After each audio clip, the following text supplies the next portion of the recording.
세상에는 수많은 크고 작은 만남이 있습니다. 그러나 모든 만남이 동일한 무게와 가치를 지니고 있는 것은 아니죠. 그저 스쳐 지나가는 만남도 있고, 또 우리 아름다운 추억을 쌓아가는 친구와의 만남도 있고, 동반자로 평생을 살아가는 소중한 만남도 있습니다. 그런가 하면 인생을 바꾸어 놓는 결정적인 만남도 있습니다. 특히 우리 성도님들의 만남은 그 의미가 특별합니다. 왜냐하면 이 성도의 만남은 하나님의 섭리 가운데서 예비된 만남이기 때문입니다. 그래서 이 성도의 만남은 하나님의 뜻을 이루고 하나님의 나라를 세워가는 축복의 통로가 되는 만남입니다. 바울과 루디아의 만남이 그런 만남이었습니다. 지금 바울은 2차 전도 여행 중에 있는데 아시아 대륙의 복음을 전도하기 위해서 애를 썼지만 성령이 막았기 때문에 원치 않지만 아시아 맨 끝 항구 도시인 드로아에 도착하게 되었는데 거기서 밤중에 환상을 보게 됩니다.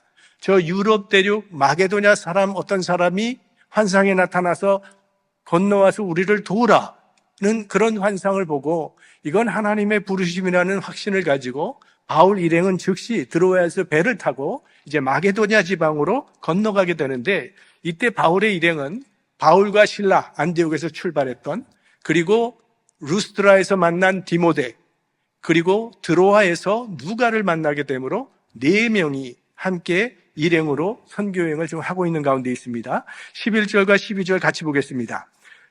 드로아에서 배로 떠나 사모드라게로 직행하여 이튿날 네아폴리로 가고 거기서 빌립보에 이르니 이는 마게도냐 지경 첫 성이요 또 로마의 식민지라 이 성에서 수일을 유하다가 이제 드로아에서 배를 타고 마게도냐에 있는 네아폴리 항구에 내리자마자 그들은 바로 빌립보로 올라가는데 이 마게도냐 지방의 첫 성이 빌립보입니다. 그리고 네아폴리에서 빌립보까지는 북서쪽으로 약 10마일 정도밖에 되지 않는 거리예요.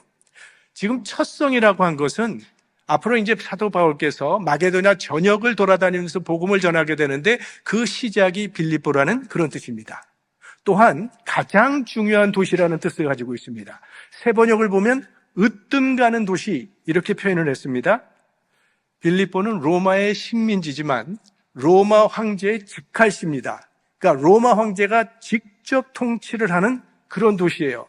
문화, 철학, 법률 이 모든 것이 다 로마를 따랐습니다. 그래서 작은 로마라고 불렸고 바울의 마음은 우리가 알지만 일찍부터 로마를 향하고 있었는데 이 로마를 향하는 길이 바로 빌립보에서 시작되었기 때문에 이걸 첫성이라고 이렇게 부릅니다.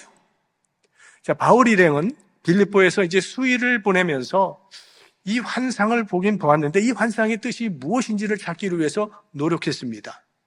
분명히 마게도냐 사람이 건너와서 도와달라고 그랬는데 누가 우리를 부른 것인가 기대하면서 열심히 찾기 위해서 노력하고 있었던 중에 며칠이 지나서 안식일이 되었다는 겁니다. 13절 말씀 같이 봅니다. 안식일에 우리가 기도처가 있는가 하여 문 밖 강가에 나가 거기 앉아서 모인 여자들에게 말하더니 자, 유대인들은 우리가 아는 바와 같이 안식일을 철저히 지킵니다. 흩어져 산다 할지라도 유대 남자 10명이 있으면 회당을 세웁니다. 그리고 거기서 예배를 드리는데 10명이 안 되는 경우에는 기도드리기에 적당한 강가에 가서 두세 사람이 함께 모여서 기도하고 예배를 드리는 게 주로 강가에서 이런 일을 했다는 겁니다. 왜냐하면 이 정결 예식을 위해서는 물이 필요하기 때문입니다. 모세율법에 부정해진 사람이 정결케 되려면 흐르는 물에서 몸을 씻도록 그렇게 되어 있습니다. 근데 이게 바벨론 포로 시기 때부터 생긴 전통입니다. 이제 바벨론으로 포로로 가면서 거기에는 성전도 없고 회당도 없던 시절이었기 때문에 그발 강가라는 데에 모여가지고 이 유대인들이 함께 기도하고 말씀을 들으면서 그들의 신앙을 지켜갔습니다. 그 전통이 그대로 이어져 내려온 것이 그 회당이고 또 회당이 없을 때는 강가에서 주로 모이게 되는데 빌립보에는 유대인의 회당이 없었어요. 그래서 바울 일행은 기도처를 찾기 위해서 강가로 나갔는데 거기서 기도하라고 모인 여인 몇 사람을 만난 것입니다. 이 여인들은 오늘 본문에 의하면 하나님을 공경하는 자, 그러니까 유대교로 개종한 경건한 이방인들입니다. 그러니까 하나님을 믿고는 있지만 아직 예수 그리스도의 십자가와 부활의 진리는 알지 못하는 불완전한 신앙인입니다. 자, 이들이 안식일에 강가에서 예배를 드리고 있었던 거죠. 그러니까 결국 바울이 본 환상은 이 여인들의 강가 기도회 때문이었다라고 말할 수 있습니다. 그리고 이 여인들 가운데 루디아라고 하는 여인이 주인공으로 등장을 하는데, 이 바울과 루디아의 만남은 선교사적 관점에서 대단히 중요한 사건입니다. 이들의 만남을 통해서 유럽 선교가 시작되었기 때문입니다. 루디아는요, 유럽 선교의 첫 열매입니다. 그리고 루디아가 자신의 집을 열어줌으로 창립된 교회가 유럽 최초의 교회인 빌립보 교회가 됩니다. 그리고 이 빌립보 교회를 중심으로 이제 데살로니가로, 베레아로, 아덴으로, 고린도로 계속 그리스도의 복음이 전해지게 됩니다. 그러니까 하나님의 백성은 어디서 누구를 만나든지 그 만남의 배후에는 하나님의 섭리가 있습니다. 특히 기도하는 사람들의 만남은요, 그 만남을 통해서 놀라운 하나님의 역사가 이루어지게 됩니다. 기도하는 루디아와 기도하는 바울이 만남으로 이제 유럽 선교의 문이 열리는 순간입니다. 그렇다면 오늘 우리가 이렇게 한자리에 모여서 예배를 드리고 있는데 우리들의 만남을 우리가 어떻게 해석해야 되겠습니까? 수학적으로 계산을 해보면요, 지금 인류 인구가 약 80억이 된다고 들었습니다. 그러니까 우리가 만날 수 있는 확률은 80억분의 1이에요. 여러분, 벼락에 맞을 확률이 어느 정도 되는지 아십니까? 100만 분의 1이 됩니다. 그런데 로또 1등에 당첨될 확률은요, 800만 분의 1이래요. 로또 사지 마세요.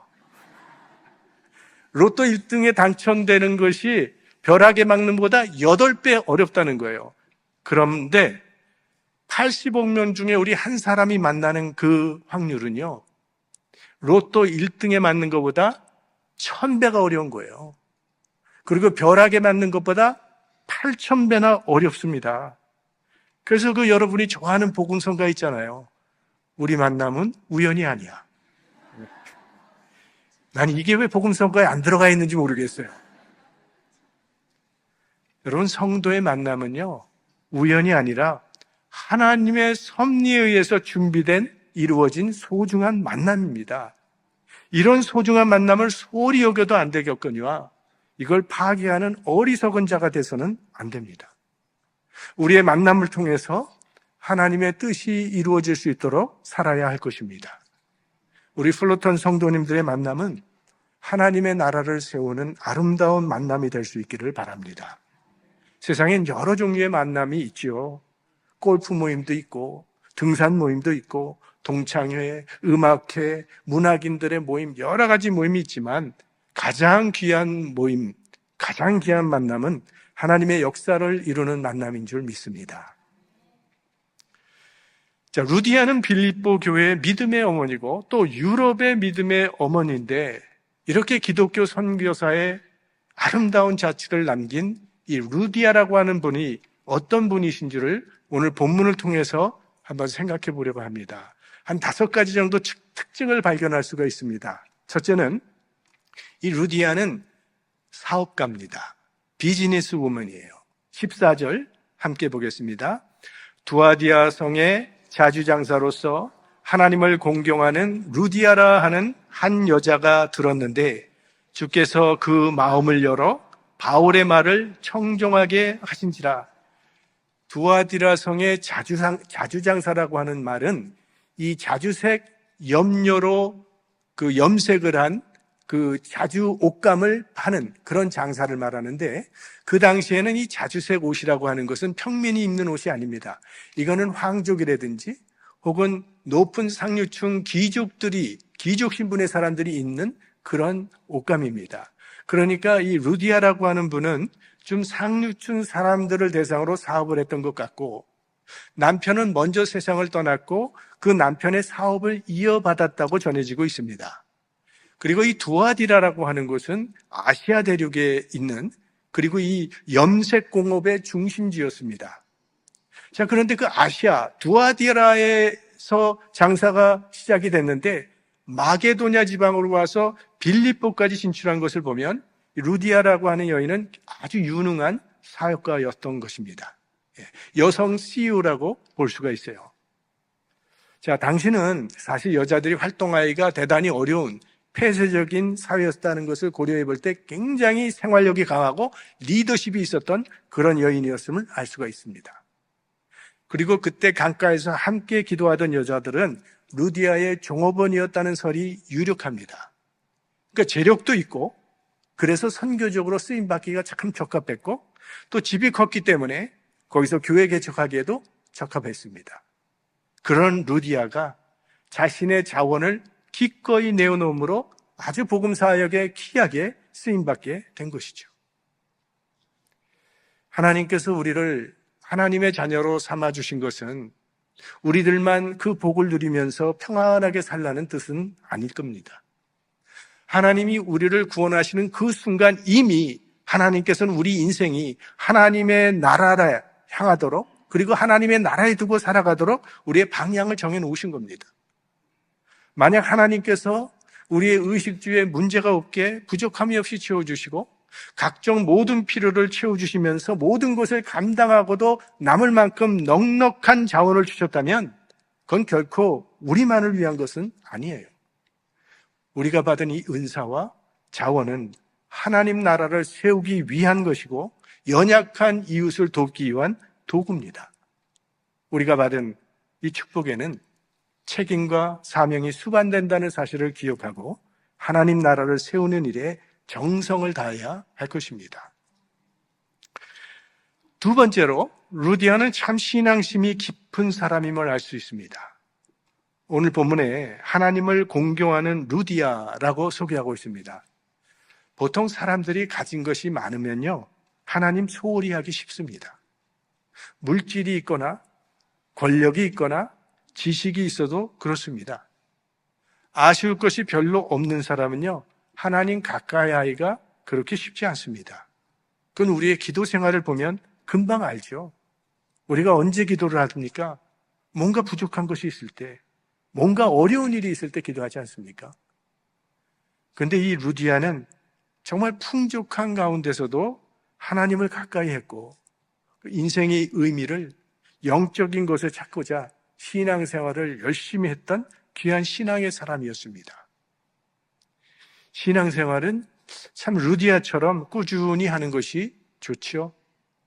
청년 시절을 생각해 보면요 여름 수련회 또 겨울 수련회 많이 기다렸던 것 같아요.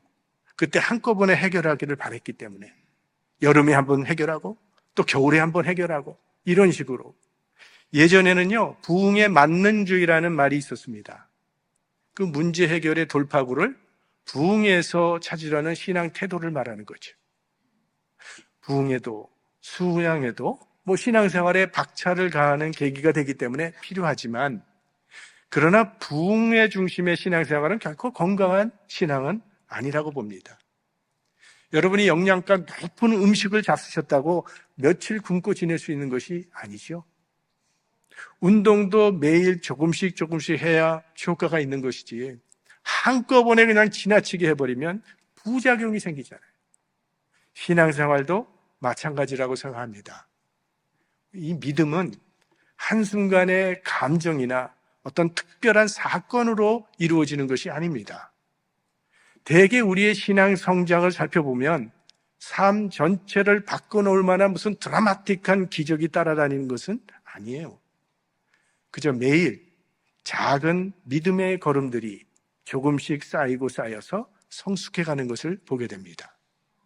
그래서 교회에서 드리는 이런 예배들, 우리가 주일에도 예배를 드립니다. 새벽에도 예배를 드리고 있고 수요일에도 예배를 드립니다.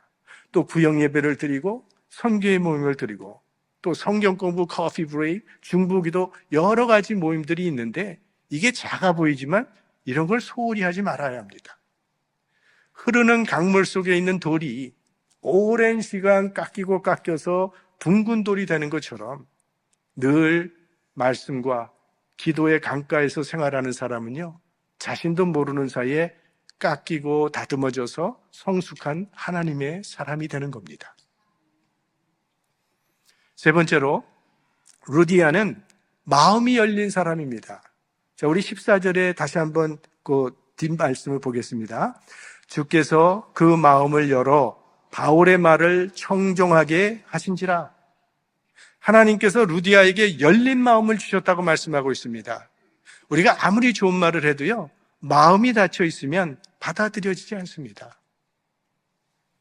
열린 마음이란 성령께서 감동하셔서 부드러워지고 겸손해진 마음을 의미합니다. 여기서 우리는 다시 한번 이 전도의 주체가 성령님이심을 깨닫게 되는 거죠. 사도 바울을 빌립보로 보내신 분도 성령님이시고, 바울과 루디아를 만나게 하신 분도 성령님입니다. 바울로 하여금 복음을 전하게 하신 분도 성령이요, 듣는 루디아의 마음을 열어주신 분도 성령이에요. 우리가 전도를 하지만 전도한다고 다 열매로 이어지는 것은 아닙니다. 성령께서 그 사람의 마음을 열어주셔야만 믿음이 생기게 되는 거죠. 여러분이 교회에 나온다고 저절로 다 예수 믿게 되는 거 아닙니다. 성령께서 마음을 열어주셔야만 예수 믿게 되는 것이죠. 그래서 우리가 전도는 성령님의 인도하신다는 사실을 믿고 하는 거죠. 우리에게는 사람들의 마음을 감동시킬 만한 그런 아무것도 없지만, 그러나 우리는 성령의 능력을 믿기 때문에 전도하는 겁니다. 네 번째로, 루디아는 결단력이 있는 사람이라는 것을 발견하게 됩니다. 15절 함께 보겠습니다. 저와 그 집이 다 세례를 받고 우리에게 청하여 가로되 만일 나를 주 믿는 자로 알거든 내 집에 들어와 유하라 하고 강권하여 있게 하니라. 그러니까 바울의 설교를 듣자마자 아주 즉각 결단하고 세례를 받았어요. 사실 대부분의 사람들은 듣는 것은 좋아하는 것 같습니다. 그러니까 좋은 말씀을 들으면 마음에 감동을 받기도 하고 또 어떤 새로운 다짐을 하기도 하는데, 막상 그 말씀을 실천하는 일은 대단히 어렵지요. 마음은 있지만 결단력이 부족해서 평생 똑같은 자리에 머물면서 그 신앙생활을 반복하는 사람들이 얼마나 많습니까? 그래서 신앙생활에 반드시 필요한 것이 행동으로 옮기는 결단이에요. 하나님의 말씀을 듣고 깨달았다면 그 말씀대로 순종하는 결단이 있어야 한다는 거죠. 근데 이 결단을 방해하는 요소 중에 하나가 자꾸 나중으로 미루는 마음입니다. 한번 말씀드린 적이 있습니다. 사탄이 부하들을 다 불러보았습니다. 그래서 가능한 많은 사람들을 지옥으로 데려오기 위해서 우리 전략회의를 하자. 그래서 마귀들이 모여서 전략회의를 했습니다. 그리고는 전략회의가 끝나고 4명의 마귀가 땅으로 내려가서 각각 자기의 세운 전략대로 사람들을 미혹했습니다. 첫 번째 마귀는 사람들에게 성경 이거 믿을 거 안 된다고, 이거 거짓말이라고, 그렇게 사람들을 유혹했습니다. 두 번째 마귀는 천당, 지옥 이거 다 만들어낸 얘기야, 속지 마라, 이렇게 유혹을 했답니다. 세 번째 마귀는 하나님 없어, 예수님 없어, 그런 거 없는 거야 라고 그렇게 유혹을 했답니다. 근데 네 번째 마귀는 이 앞에 마귀들과는 조금 다른 방법을 사용했는데, 성경 말씀 이거 진리야, 천국도 있고 지옥도 있고 하나님도 다 있다고 말한 다음에 한마디 덧붙여서 이렇게 말을 했대요. 근데 앞으로도 시간이 좀 있으니까 너무 서두르지 말고 차차 믿으라고 그렇게 말을 했다는 거예요. 나중에 지옥에 온 영혼의 숫자를 세어보니까 4번째 마귀가 끌고 온 수가 가장 많았다고 합니다. 그래서 그 마귀에게 이름을 붙여주었는데 차차 마귀라고 이름을 붙여줬다는 거예요. 여러분, 차차 할 수 있을 것이라고 생각하지 말아야 합니다. 우리가 하고 싶어도 할 수 없을 때가 와요. 여러분, 오늘 우리가 이곳에 온 것은 하나님께서 우리들에게 어떤 믿음의 기회를 주셨기 때문에 우리가 여기 온 겁니다. 믿음의 기회가 주어진 오늘 여기서 주님께서 내게 원하시는 그 믿음의 결단을 우리는 해야 하는 겁니다. 루디아의 결단으로 인해 그녀의 가정이 구원을 받았고 거기에 교회가 개척이 되었고 유럽 선교의 문이 열리게 되었어요. 여러분, 하나님께서 들려주시고 깨우쳐 주실 때 즉시 행하시기 바랍니다. 차차 내일 늦습니다. 길가에 떨어진 씨를 그 새가 찌워가는 것처럼 내일로 미루면 그 말씀을 마귀가 훔쳐간다는 거예요. 그래서 하나님의 말씀이 여러분의 귓가에 들려질 때마다 옥토 같은 마음으로 받아 순종하심으로 30배, 60배, 100배의 열매를 맺는 성도님들이 되시기를 바랍니다. 마지막으로 루디아는 하나님의 일에 참 헌신적인 사람이었음을 발견하게 됩니다. 루디아는 바울 일행을 강권해서 자기 집에 머물게 했습니다. 다시 말하면 자기 집을 선교센터로 내어놓았다는 얘기고, 또 그 말 속에는 내가 선교에 필요한 경비를 지원해 주겠다는 그런 약속도 포함되어 있다고 생각합니다. 근데 여기 강권이라고 하는 단어를 사용한 거 보면 바울 일행이 처음에는 루디아의 요청을 사양했던 것 같습니다. 왜 사용했을까요? 우리가 아는 것처럼 사도 바울은 자비량 전도를 했던 사람입니다.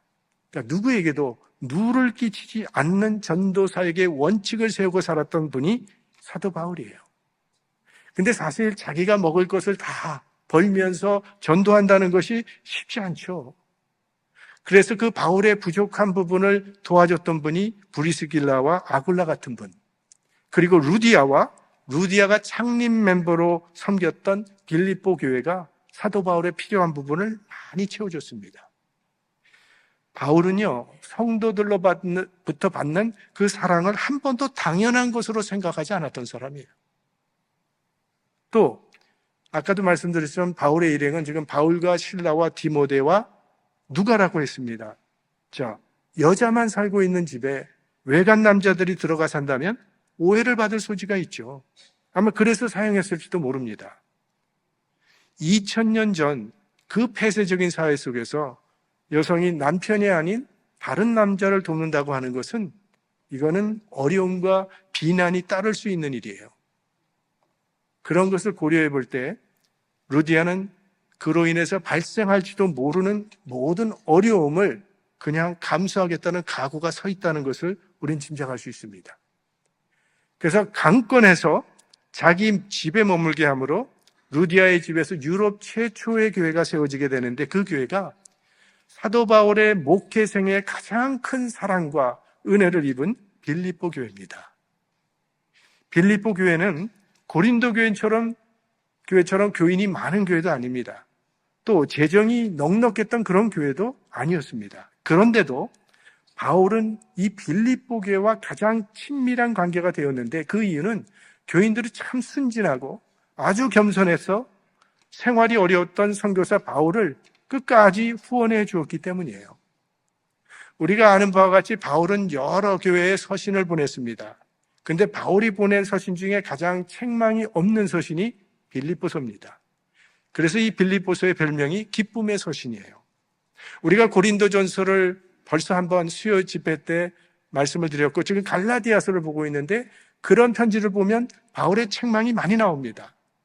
그러나 이 빌립보서를 읽어보면 바울이 얼마나 그 빌립보 교인들의 사랑을 받았는지, 그리고 얼마나 감사하고 있는지가 아주 잘 나타나 있습니다.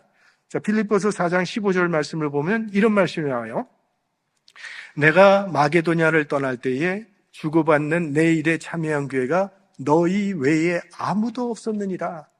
지금 2차 전도 여행을 하고 있잖아요. 마게도냐를 떠날 때 빌립보 교회가 바울의 선교를 후원하는 사랑의 선물을 보냈다는 그런 얘기입니다. 자, 16절 보면 데살로니카에 있을 때에도 너희가 한 번, 두 번 나의 쓸 것을 보내었도다. 이제 빌립보를 떠나면 데살로니카에 가서 선교를 하는데 자비량 선교를 했을 겁니다. 그러나 넉넉지 않죠. 그런데 그걸 빌립보 교회에서 도와줬다는 거예요. 사실은 데살로니카가 훨씬 빌립보보다 더 크고 번영한 도시입니다. 그런데도 빌립보 교회가 도왔다는 거죠. 4장 18절 말씀을 보면 에바브로디도 편에 너희의 준 것을 받음으로 내가 풍족하니 이는 받으실 만한 향기로운 제물이요 하나님을 기쁘시게 한 것이라. 바울이 많은 교회를 개척을 했는데 그 많은 교회 가운데 유독 빌립보 교회가 바울을 그토록 헌신적으로 도와준 이유가 무엇일까요? 오늘 본문에 나오는 이 루디아가 빌립보 교회의 믿음의 어머니로서 사도 바울의 선교 사역의 신실한 협력자가 되었기 때문입니다. 빌립보서를 읽어보시면 빌립보 교회의 특징은요, 여성 리더십이 강한 교회였어요. 물론 루디아가 믿음의 어머니, 그 교회의 믿음의 어머니였을 뿐만이 아니라 거기는 여성들이 지도자 역할을 했던 교회입니다. 그래서 빌립보서의 유오디아, 순두계, 이 이름들이 다 여성 이름이에요. 근데 여성의 특징이 뭡니까?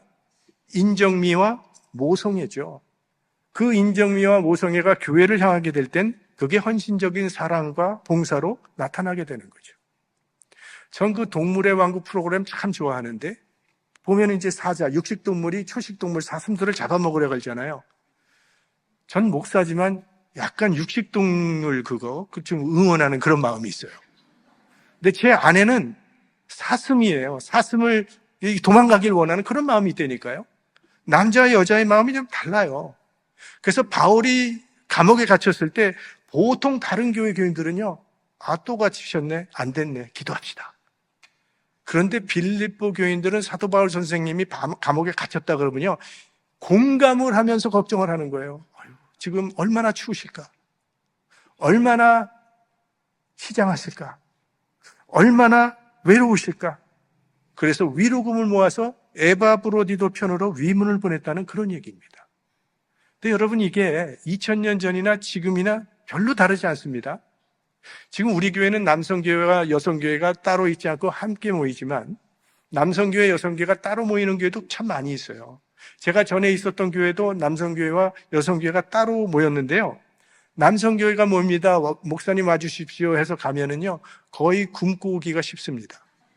먹을 거 안 줘요, 보통. 근데 여성교회가 오라 그래서 가면 절대 굶는 법이 없어요. 언제나 풍성하죠. 교회에 무슨 급한 일이 생기게 되면 여성교회 부탁하면 그날로 해결이 됩니다. 여러분, 이 인류 역사에 예전부터 보면 주로 남성 위주의 사회로 왔습니다. 그렇게 역사가 이어져 왔어요. 그런데 유일하게도 기독교 역사 속에서는 여자가 매우 중요한 역할을 했다는 것을 우리는 알게 돼요. 그건 예수님의 생애를 생각해 봐도 충분히 알 수가 있습니다. 하나님의 아들 예수 그리스도께서 이 땅에 오시는데 가장 큰 빚을 진 사람, 가장 큰 공로를 세운 사람이 누굽니까? 마리아죠. 돌에 맞아 죽을 각오를 하면서도 자기의 몸을 하나님께 헌신함으로 예수 그리스도가 이 땅에 탄생하게 되셨죠. 우리는 예수님의 12제자만 생각하고 있는데 예수님의 12제자는 다 남자들이었고 예수님까지 합해서 13명이 공동생활을 하는데 돈 버는 사람이 없었잖아요. 어떻게 먹을 것을 찾습니까? 그래서 예수님을 가까이서 따르던 많은 여인들이 자신의 소유를 통해서 예수님과 13명의 공동체가 먹고 살 수 있도록 주변에서 도왔기 때문에 그 사역이 가능했던 겁니다. 그래서 성경에 나오는 여자들의 이름이 있잖아요. 막달라 마리아, 요한나, 수산나, 베다니의 마리아와 마르다, 이런 여성들. 예수님께서 십자가에 돌아가시던 현장에 예수님의 제자 중에는 딱 사도 요한 한 사람만 남았지만 갈릴리에서 수많은 여인들이 그 십자가의 현장을 지켰던 것이고 예수님께서 부활하실 때 가장 예수님을 먼저 만났던 사람 역시 막달라 마리아였어요. 그래서 부흥하는 교회는요, 어디나 여인들의 역할이 활발한 것을 보게 돼요. 저는 우리 교회에 여자 장로님이 좀 세워줬으면 좋겠습니다. 그러기 위해서는 먼저 안수 집사 중에 여자들이 세워줘야 되죠. 왜? 그렇게 헌신적인데 왜 여자들이 봉사하지 못하도록 가로막을 이유가 전혀 없거든요. 별로 호응을 안 하시지만 그건 뭐 하나님께서 원하시면 되는 거겠죠. 자, 루디아는 자신이 받은 그 달란트로 유럽 선교의 기초를 놓은 유럽 선교의 어머니가 되었습니다. 말씀을 마치겠습니다. 하나님께서 바울의 아시아 전도를 막으신 이유는, 그리고 마게도냐 지방 빌립보로 보내신 이유는 바로 이 루디아를 만나게 하심으로 유럽 선교의 문을 여시기 위함이었습니다. 우리 지난 주일에도 말씀드렸지만 빌립이 사마리아 성에서 전도할 때 기적과 능력이 나타나니까 수많은 사람들이 예수 그리스도께로 돌아오게 됐는데, 한창 부흥운동이 일어나는 그때에 하나님께서 빌립으로 광야로 가라고 그렇게 명령을 내리셨고, 이해할 수 없지만 그러나 빌립은 그 말씀에 순종해서 광야로 갔더니 거기서 에디오피아 내시를 만남으로 그에게 복음을 전해서 에디오피아에 복음이 전달되는 놀라운 역사가 이루어졌다고 말씀드렸어요. 예수 믿는 사람이 하나도 없는 나라에 선교사 한 사람이 들어갑니다. 그러면 그 한 사람을 통해서 그 땅에 교회가 세워지고 수많은 사람들이 예수 그리스도를 주로 고백하게 됩니다. 그러면서 그 가정이 변하고 마을이 변화되고 마침내 온 나라가 복음으로 변화돼요. 한국에는 장로교가 대세인데 이 한국의 장로교는요, 언더우드 선교사님 한 사람이 한국에 오면서 생긴 겁니다. 감리교는 아펜셀러 선교사님 한 사람으로 인해서 생겨진 거고요. 한 사람이 이렇게 중요합니다. 사실 우리가 할 수 있는 것 제한적이죠. 우리가 만날 수 있는 사람도 제한되어 있습니다. 그러나 한 사람에게만 복음을 우리가 전해도 하나님은 그 한 사람을 통해 놀라운 역사를 펼쳐 가신다는 겁니다. 그게 노아였고 아브라함이었고 모세였고 다윗이었고 마리아요 바울이요 루디아였어요. 하나님은 이런 한 사람을 통해서 시대와 민족을 변화시키셨습니다. 여러분도 하나님께서 쓰시는 바로 그 한 사람이 될 수 있기를 주님의 이름으로 축원합니다. 성령의 능력으로